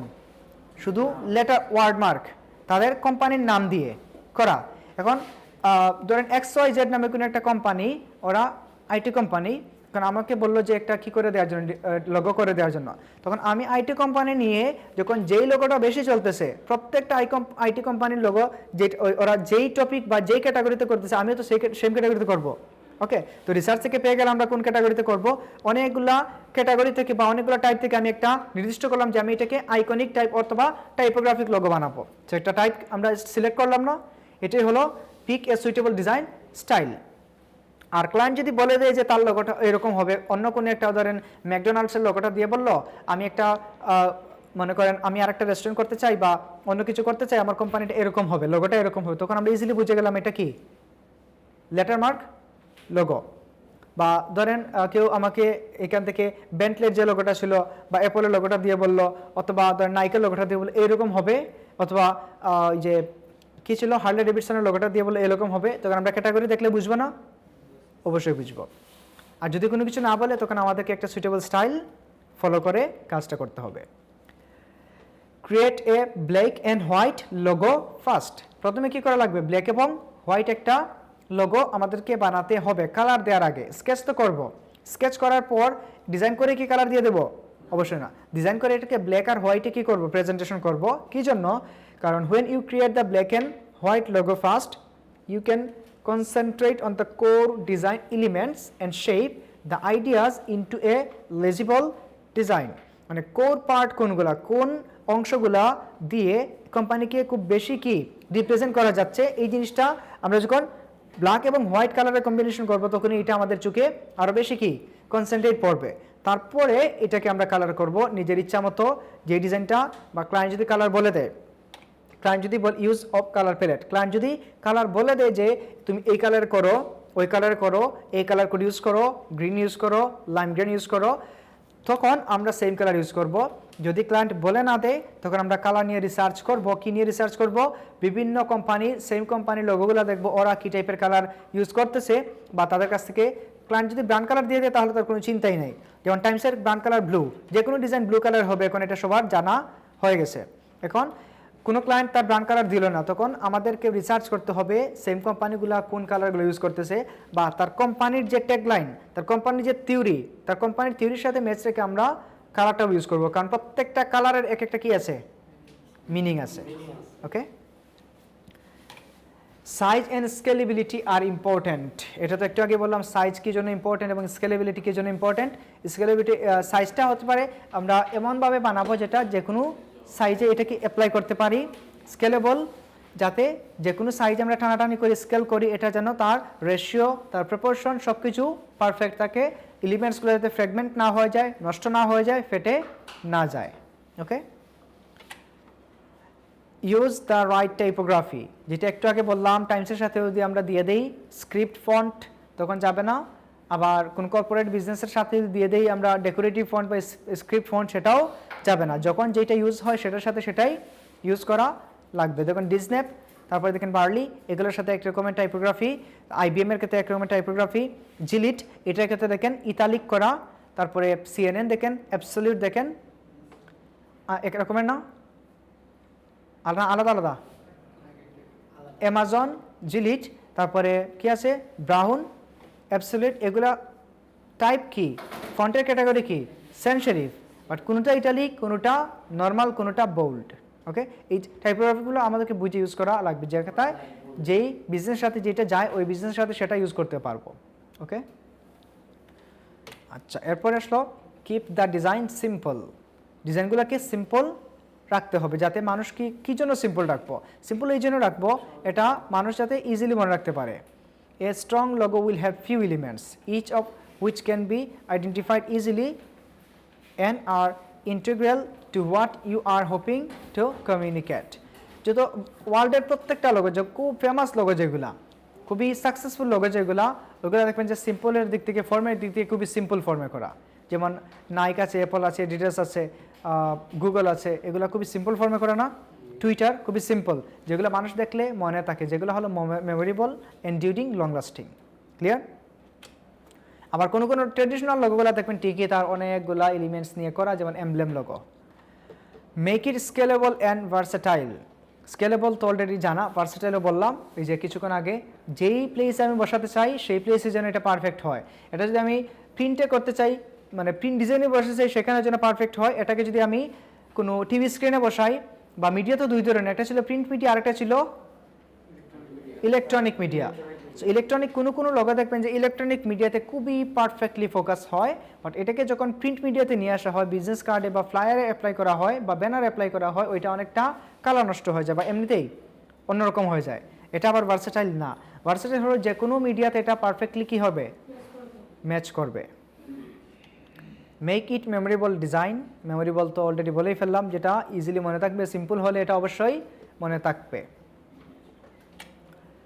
It should be timeless design, যেটা লং লাস্টিং হবে। টাইমলেস বলতে অনেক দিন, আমি একটা বানিয়ে দিলাম লোগো, 6 মাস পরে ক্লায়েন্ট এটাকে চেঞ্জ করে নিল, এটা কি লং লাস্টিং হলো? মূলত লোগোগুলো কী জন্য লং লাস্টিং হয় না?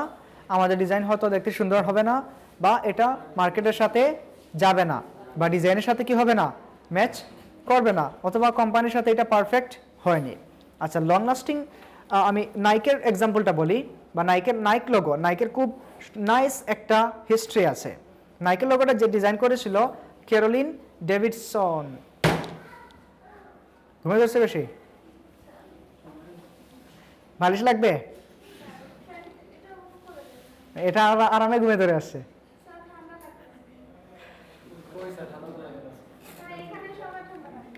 তাহলে সবাই বলে না কেন? আচ্ছা, 30তেই দিয়ে দিলাম। ওকে, টাইমলেস। যেমন নাইকের লোগোটা ক্যারোলিন ডেভিডসন যখন ডিজাইন করে, নাইক অ্যাকচুয়ালি প্রথমে ওরা নিজস্ব কোনো ব্র্যান্ডিং ছিল না।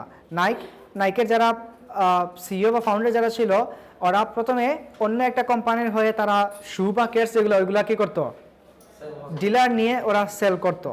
তাদের যখন খুব ভালো একটা প্রফিট হলো, খুব ভালো একটা ক্যাপিটাল তৈরি হলো, তখন তারা চিন্তা করলো ওরা আরেক কোম্পানির উপর ডিপেন্ড করে না রেখে ওরা নিজস্ব ব্র্যান্ডিং করে কী করবে, প্রোডাক্টগুলো সেল করবে। তখন ওই চিন্তা থেকে তারা চিন্তা করলো, যেহেতু আমরা নতুন ব্র্যান্ডিং করব, নতুন কোম্পানি করব, আমাদের একটা কি প্রয়োজন, লোগো প্রয়োজন। তখন তারা কোম্পানির নাম দিল নাইকি, NIKE, নাইকি নাম দিল। এখন লোগোটা বানাবে। সো সিও যে ছিল, তার পরিচিত একটা স্টুডেন্ট ছিল, নাম ছিল ক্যারোলিন ডেভিডসন। সে তখন এটা মতভেদ আছে, আমি দুই জায়গায় দুই রকম পড়ছি। কোথাও দেখছি এটা সে অ্যাকাউন্টিংয়ের স্টুডেন্ট ছিল, আবার আরেকটা রিসার্চে আমি দেখছি সে ছিল গ্রাফিক ডিজাইনের স্টুডেন্ট। তো সে যে ভার্সিটিতে পড়তো, ওই ভার্সিটিতে তখন তার সেমিস্টার এক্সাম চলছিল। তো সিও সে তার সাথে বললো যে আমার একজন পরিচিত ডিজাইনার আছে, তাকে দিয়ে আমি ডিজাইন করাবো। সে তার ক্যারোলিন ডেভিডসনকে তার সব কিছু বললো যে আমার কোম্পানি এরকম এরকম দিল, এবং লোগোটার জন্য তার আর্জেন্ট ছিল। ক্যারোলিন ডেভিডসন বললো যে সে পারবে। তখন তাকে জিজ্ঞাসা করলো যে কত, মানে তার কত প্রাইস বলছে। তো তখন ক্যারোলিন ডেভিডসনের কাছে তার সেমিস্টার ফি দেওয়ার মতো টাকা ছিল না। তখন সে বললো যে সিও যে ছিল, সে বললো আমি তোমার সেমিস্টার ফিটা পে করে দেবো, এতটুকুই।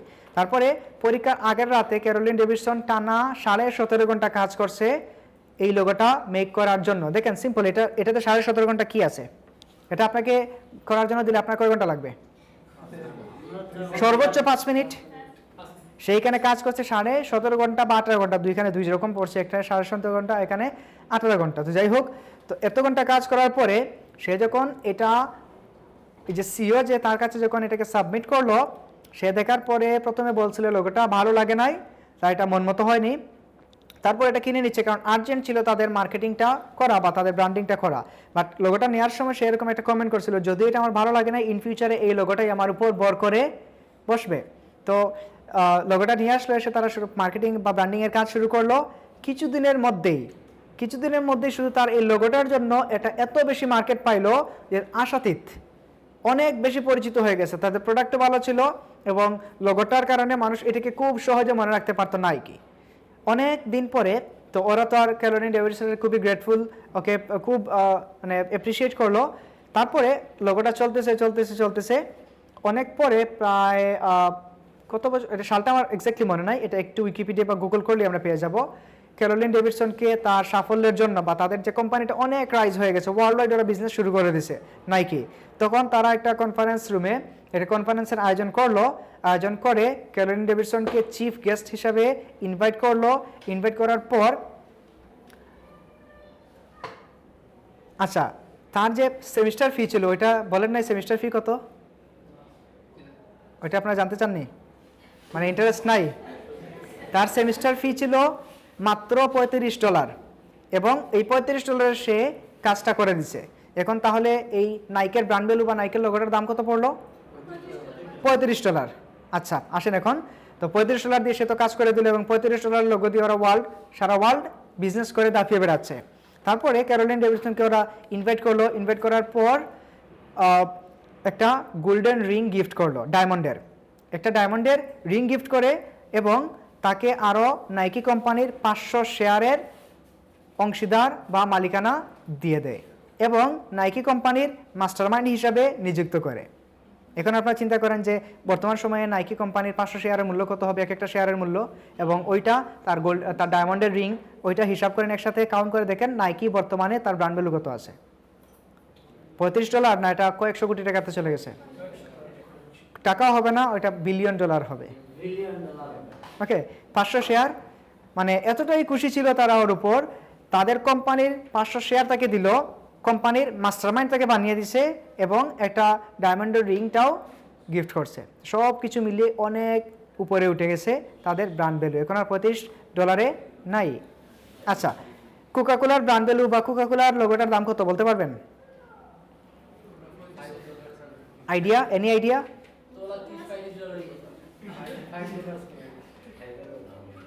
এটার কোনো ডলারই নাই, ফ্রি। কোম্পানির মালিক যে সে জাস্ট একটা টাইপোগ্রাফি ক্যালিগ্রাফি করছে, কোকাকোলা তার কাছে ওইটা ভালো লাগে গেছে, ওইটা লোগো হিসেবে চলতেছে। ঠিক একইভাবে গুগল ওয়ার্ল্ড ওয়াইড, গুগলের ব্র্যান্ড ভ্যালু হয়তো বাংলাদেশের সমান হতে পারে, কিন্তু গুগলের লোগোটার কোনো প্রাইস নাই। গুগলের সিও যে সে লিখছে গুগল, এটা তার কাছে ভালো লাগছে, ওইটা দিয়েই চলতেছে। কি হ্যাঁ, প্রথমে যেটা যখন গুগলটা আসলো তখন থেকেই, এখন তো গুগলের লোগোটা অনেকভাবে কি করা হয়, বিভিন্ন অকেশনে চেঞ্জ হয়, বিভিন্ন অকেশনে চেঞ্জ হয় না, বাট অরিজিনাল লোগোটা GOGLE গুগল যেটা, এটা হাতে লেখা, এগুলার কোনো কি নাই, প্রাইস নাই। বাট এগুলা প্রাইস নাই তার মানে কি এগুলা কি একেবারে অমূল্য? মূল্যহীন না, এগুলা অমূল্য, টাকা দিয়ে এখন আর কি হবে না, এগুলোকে ভ্যালুয়েট করা যাবে না।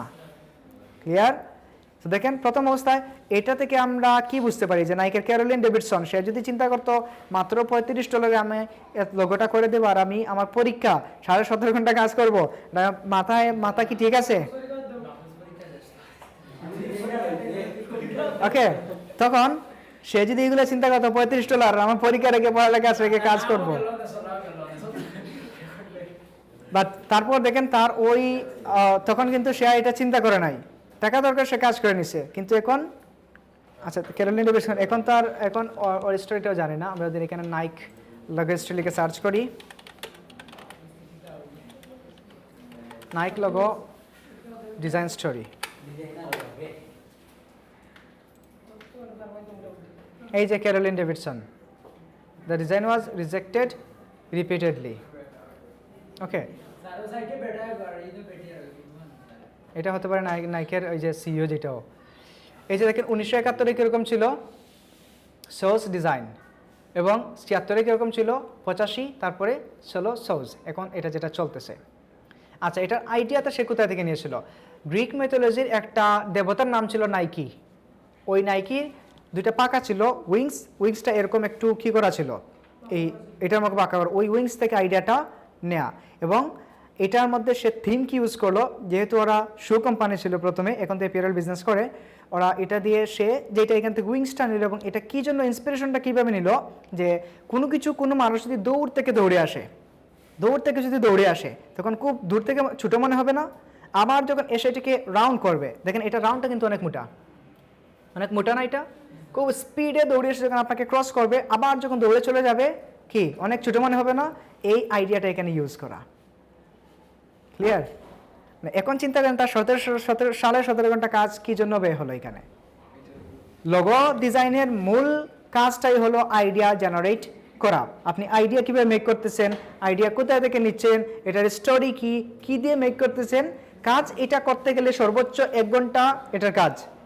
বা আমরা যদি কাজ করি একটা লোগোর জন্য যদি আমি 7 দিন সময় নেই, আমার 4 থেকে 5 দিন সময় যাবে রিসার্চ এবং রেফারেন্সে স্কেচ সহ কাজ করতে, হয়তো সর্বোচ্চ 1 দিন লাগবে। ক্লায়েন্টকে দেবো, ভালো লাগলে মডিফাই করতে হবে, হয়তো আরও 1 দিন সময় লাগবে। এই গেল শুধুমাত্র ডিজাইনের। একটা লোগো প্রজেক্ট করতে গেলে 60-70% চলে যায় রিসার্চে, স্কেচে, আর বাকি 30-40% সময় লাগে ডিজাইনের ক্ষেত্রে। তো মূল পার্টটাই হলো মূলত কি, আইডিয়া জেনারেট করা। ওকে, তারপরে কি আছে লোগো ডিজাইন প্রসেস, এটা আমাদের জন্য very important. Logo design process কীভাবে আমরা একটা লোগো ডিজাইন শুরু করব। তো প্রথম হলো ক্রিয়েটিভ ব্রিফ। অবশ্যই প্রত্যেকটা ডিজাইনের জন্য কী থাকে, ব্রিফ থাকে। লোগোর জন্য ব্রিফটা ভেরি ইম্পর্টেন্ট, কারণ লোগো ডিজাইনে ক্লায়েন্ট বলে দিবে আমার কোম্পানিটি এই, আমার কোম্পানিটার নাম এই, আমার কোম্পানি যদি অনেক ডিটেলসে বলে দেয় তখন এইভাবে বলতে পারে যে কোম্পানির নাম এইটা, কোম্পানির জন্য আমি লোগো বানাতে চাচ্ছি, কোম্পানির ধরন বলে দেবে, রিয়েলটর হলে বা রিয়েলটর, কনস্ট্রাকশন হলে কনস্ট্রাকশন, রেস্টুরেন্ট হলে রেস্টুরেন্ট, এগুলো বলবে। তারপরে তার কোম্পানির প্রোডাক্ট এগুলো বলবে আমরা এগুলো সেল করি, এগুলো আমাদের কাস্টমার, এই customer target, age target, audience, মনে করেন 10 বছর থেকে 20 বছরের মানুষের জন্য আমি প্রোডাক্ট বানাই, 18 থেকে 40 বছরের মানুষের জন্য প্রোডাক্ট বানাই, এইজটাও বলে দেবে, এটা ইম্পর্টেন্ট। তারপরে আমার কালার এরকম হবে, এইটা হবে প্রাইমারি কালার, এটা ব্র্যান্ড কালার, অনেক কিছু ডিটেলসে বলে দেয়। আবার কোনো ক্লায়েন্ট ডিরেক্টলি বলে I have a realtor business অথবা I have a restaurant, my restaurant name is এটা, my realtor business name is এইটা, make me a logo for me, অথবা make a logo for me, অথবা design a logo for me, অথবা I want a design, I need a, এরকম just simply বলে দিবে 1 লাইনে 2 লাইনে। তখন আপনি এটা নিয়ে কি রিসার্চ করবেন, যেই জিনিসটা রিসার্চ, একটা ডেসক্রিপশনকে আপনার 4-5 বার পড়বেন, 4-5 বার পড়ার পরে আপনি এটা সম্পর্কে ক্লিয়ারলি একটা আইডিয়া আসবে। এখন এখান থেকে হতে পারে একটা ডেসক্রিপশন পড়ার পরে আমরা সবগুলো কথা নাও বুঝতে পারি, অনেকগুলো কিওয়ার্ড হয়তো নাও বুঝতে পারি। মনে করেন রিয়েলটর, রিয়েলটর মানে কি, কোন ধরনের বিজনেসকে বোঝায়? রিয়েলটর রিয়েল এস্টেট বিজনেস, যেগুলো ঘর বাড়ি বা কনস্ট্রাকশন এরকম টাইপকে রিয়েল এস্টেট বা রিয়েলটর বলা হয়। এখন আমি রিয়েলটর চিনি না, ক্লায়েন্ট বললো I have a realtor business, এখন আমি এটা চিনি না, তখন রিয়েলটর কথা নিয়ে আমাকে কী করা লাগবে, অনলাইনে রিসার্চ করা লাগবে। হোয়াট ইজ রিয়েলটর, রিয়েলটর কি, রিয়েলটর মানে কি, রিয়েলটরের কাজ কি, ইমেজ, অনেক কিছু দেখলে আইডিয়া পেয়ে যাবো না রিয়েলটর মানে কি। ওকে, এগুলো একটা রিসার্চের পার্ট। তারপরে অন্য কিছু বললো, তার যদি কালার দিয়ে দেয়, কালার তো আমরা পেয়ে গেলাম, কোম্পানির নামও পেলাম, কোম্পানির ক্যাটাগরিটাও বুঝলাম, ক্যাটাগরি নিয়ে আমাকে কী করা লাগবে, রিসার্চ করা লাগবে। এইগুলো ক্রিয়েটিভ ব্রিফ এবং রিসার্চ দ্য ইন্ডাস্ট্রি। তারপরে আসলো কি ব্রেনস্টর্ম। রিসার্চ করার পরে আমরা কি করব, স্কেচ করব। রিসার্চ করার পরে আমরা অনেকগুলো ইনফরমেশন কালেক্ট হয়ে যাবে, কিভাবে হবে, অন্যান্য কোম্পানির লোগোগুলো কীরকম হচ্ছে, ওরা কোন টাইপের লোগো ইউজ করতেছে, ওদের ক্যাটাগরি কি, ওদের বিজনেসের লোগোটা কোন ধরনের, সবগুলো নেওয়ার পরে আমরা আমাদের মতো করে স্কেচটা শুরু করব। তারপরে এটাকে কি করব, ডিজিটালাইজ দ্য ডিজাইন, ডিজাইনটাকে সফটওয়্যারে নিয়ে ডিজিটালাইজ করা লাগবে। দেন হলো প্রেজেন্টেশন, কাজ শেষ, কাজ শেষের পরে প্রেজেন্টেশন করব, দেন সাবমিট দ্য ফাইলস। আসেন এগুলো একটা একটা করে, আমি ক্রিয়েটিভ ব্রিফ বললাম, রিসার্চ বললাম, ব্রেনস্টর্ম বললাম, স্কেচ বললাম।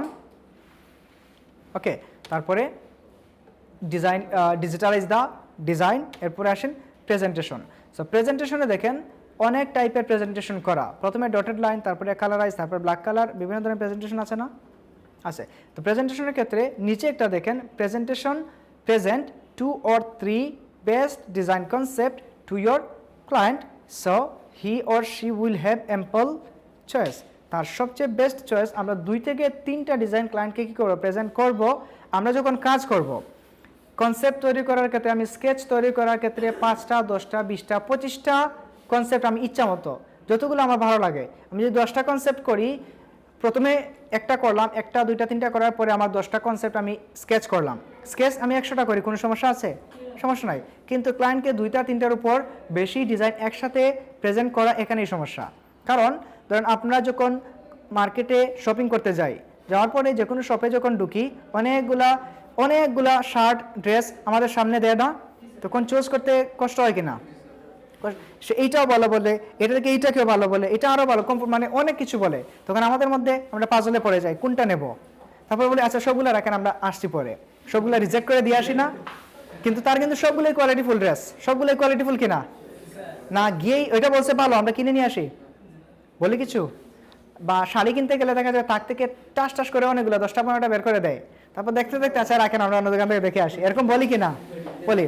তখন ক্লায়েন্টকে যখন আপনি দিবেন, ধরেন আপনি 10টা স্কেচ করলেন, 10টা ডিজাইন আপনি করে এগুলোকে ফাইনালাইজ করে ক্লায়েন্টকে 10টাই একসাথে দিয়ে দিলেন, তখন ক্লায়েন্ট চিন্তা করবে এটা সুন্দর, এটাকে রাখলাম এক সাইডে, এটাও সুন্দর, এটা তো আরেকটু বেশি সুন্দর, আচ্ছা সাথে চুজ যাবে 9 নাম্বারে থেকে, এটা তো মনে হয় এটা থেকে আরেকটু বেশি সুন্দর, 10 নাম্বারটা, আরে এটা তো আরও সুন্দর, সে পড়বে কনফিউশনে, সে কোনটা নেবে, ডিসিশন নিতে পারবে না, বলবে আমার কোনটাই ভালো লাগেনি।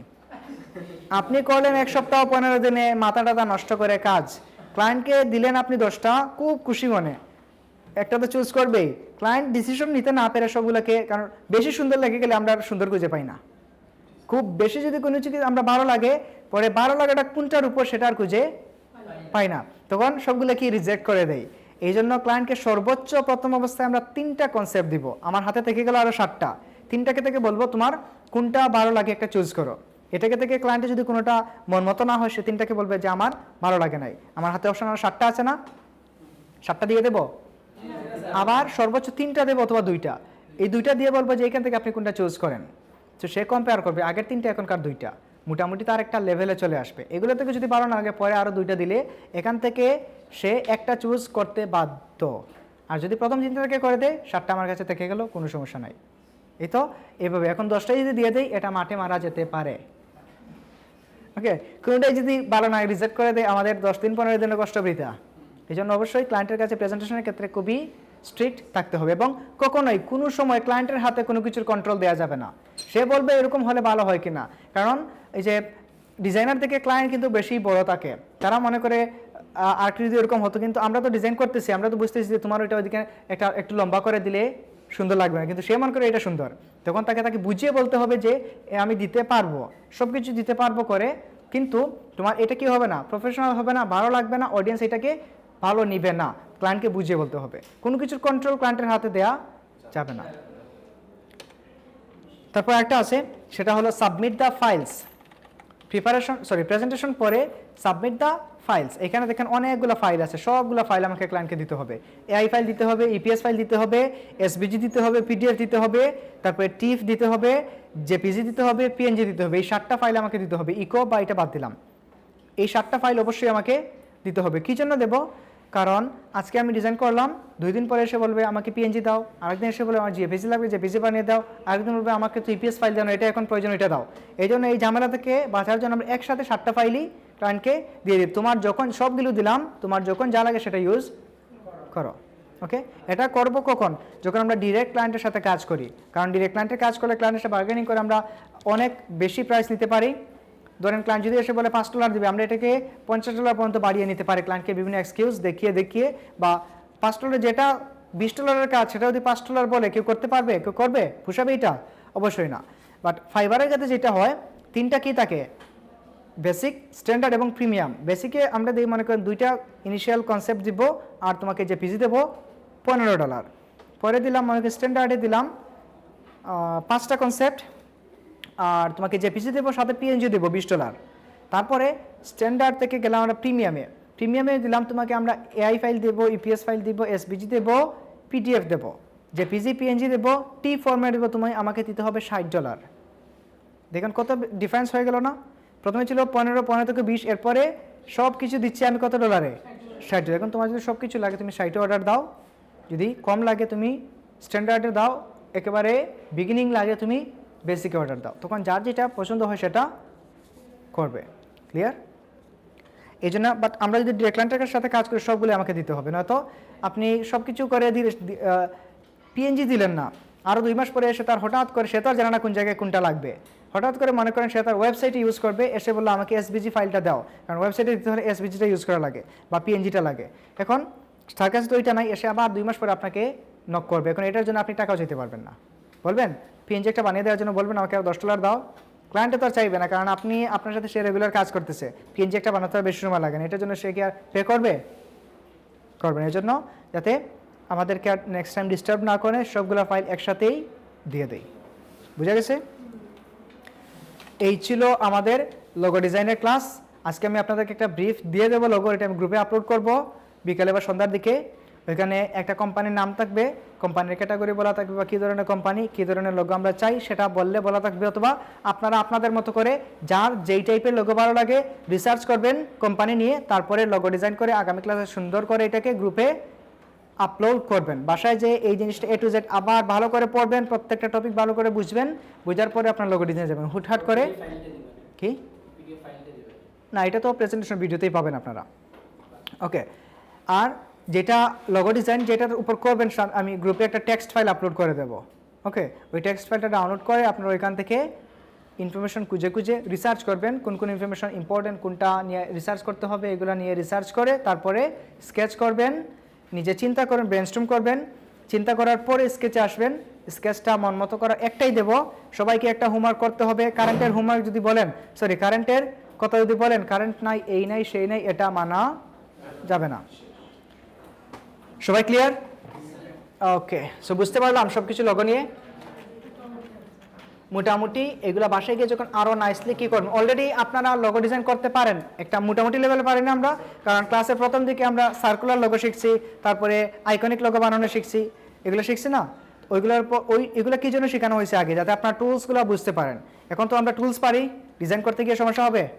শুধুমাত্র আইডিয়া মেক করব, একটা আইকন ধরেন আমাকে বলা হলো, এই যে মনে করেন এখানে ফেডেক্স আছে, ধরেন ফেডেক্সের একটা কোম্পানি বা ফেডেক্সই মনে করেন আমাকে বললো যে আমার একটা লোগো লাগবে, তো লোগো লাগবে, আপনাকে দিল, মনে করেন ফেডেক্স কোম্পানি, এই লোগোটা আমরা চিনি না, তখন আপনি আপনার মতো করে আইডিয়া করে যেটা বানাবেন সেটাই হয়ে যাবে কি একটা লোগো। তবে অবশ্যই সেটা যুগ উপযোগী হতে হবে, ট্রেন্ডিং হতে হবে, কোম্পানির সাথে যেতে হবে, তাদের সার্ভিসের সাথে যেতে হবে, তাদের ইন্ডাস্ট্রির সাথে ম্যাচ থাকতে হবে। ক্লিয়ার? ওকে, আমরা রেকর্ড অফ করি।